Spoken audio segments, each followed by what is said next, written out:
গতকাল রাতে আমাদের এখানে প্রচণ্ড ঝড় হচ্ছিল, ঝড়ের সাথে সাথে বজ্রপাতও হচ্ছিল।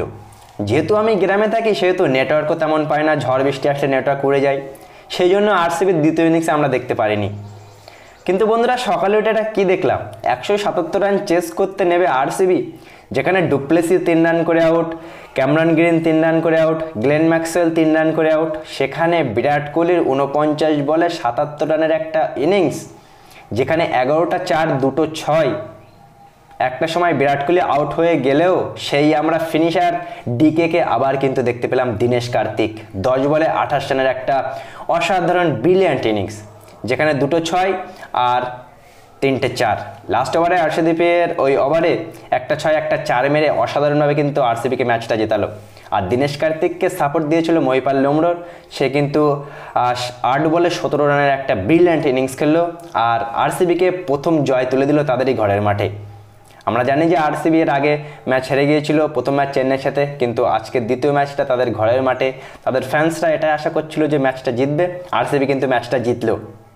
আর এই ম্যাচে বিরাট কোহলির 77 রানের ইনিংস 49 বলে, বিরাট কোহলি কিন্তু ম্যান অফ দ্য ম্যাচও হয়েছে এই ম্যাচে।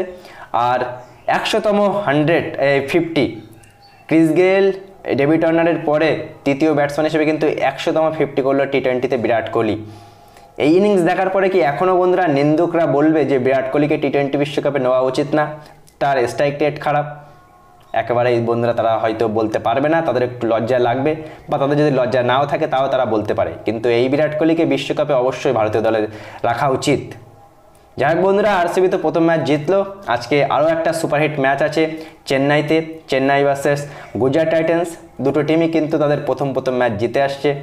চেন্নাই আরসিবিকে হারিয়েছিল, গুজরাট তাদের চিরপ্রতিদ্বন্দ্বী আমি মনে করি মুম্বাইকে হারিয়ে তারা চেন্নাইতে গিয়েছে। এখন চেন্নাই কন্ডিশনে চেন্নাইকে একটু মোকাবেলা দিতে গেলে কিন্তু অনেক টাফ, অনেক ভালো ক্রিকেটটা খেলতে হবে।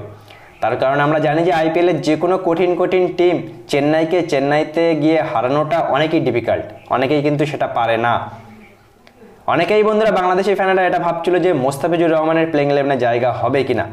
এই প্রশ্নটা করার একটাই কারণ, তার কারণ মাতিসা পাতিরানা সে আবার কামব্যাক করছে চেন্নাইয়ের টিমে, সুতরাং তাদের মনে একটু সন্দেহ থাকতেই পারে। কিন্তু তোমাদের কোনো পুরো সন্দেহ দূর করতে চাই, দেখো ভাই, এটা চেন্নাইয়ের টিম, এটা ধোনির টিম, এটা আমাদের সিএসকে টিম। প্লেইং 11 অত সহজে বদলায় না, আমরা প্লেয়ারকে সবসময় ব্যাক করে আমাদের captain Mahendra Singh Dhoni.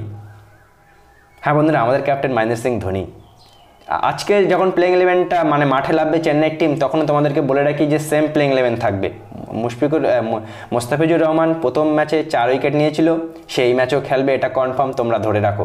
Same playing 11 নিয়ে, সেম এনার্জি নিয়ে আজকেও চেন্নাই সুপার কিং মাঠে নামবে গুজরাট টাইটান্সের বিপক্ষে। কিন্তু কোনো টিমকে হালকাভাবে দেখলে হবে না, গুজরাট টাইটান্সও কিন্তু যে কোনো টিমের হারানোর ক্ষমতা রাখে। যদিও চেন্নাইতে গিয়ে চেন্নাইকে হারানো মানে অনেক বড় একটা ডিফিকাল্ট, কিন্তু ক্রিকেটে কোনো জিনিস ডিফিকাল্ট না, সেই জন্য কিন্তু একটা ভালো ক্রিকেট ম্যাচ আমরা আশা করতেই পারি। আর চেন্নাইকে আমি একটু এগিয়ে সবসময় রাখবো, তার কারণ ব্যাটিংয়ে চেন্নাই অনেক স্ট্রং, বোলিংয়ে ডেথ ওভারে তুষার দেশপান্ডে একটু যদি ভালো বোলিং করে তাহলে কিন্তু আমাদের বোলিংয়েও অনেক বেটার লাইন আপ। সুতরাং দেখা যাক আজকের ম্যাচটা কিরম ব্লকবাস্টার হয়। চেন্নাইয়ের গড়ে গিয়ে কি গুজরাট টাইটান্স চেন্নাইকে হারাতে পারে, না চেন্নাই সুপার কিং আরও ইম্পর্টেন্ট দুটো পয়েন্ট নিয়ে পয়েন্ট টেবিলের একেবারে শীর্ষে উঠে যায়, আজকে দেখা যাক।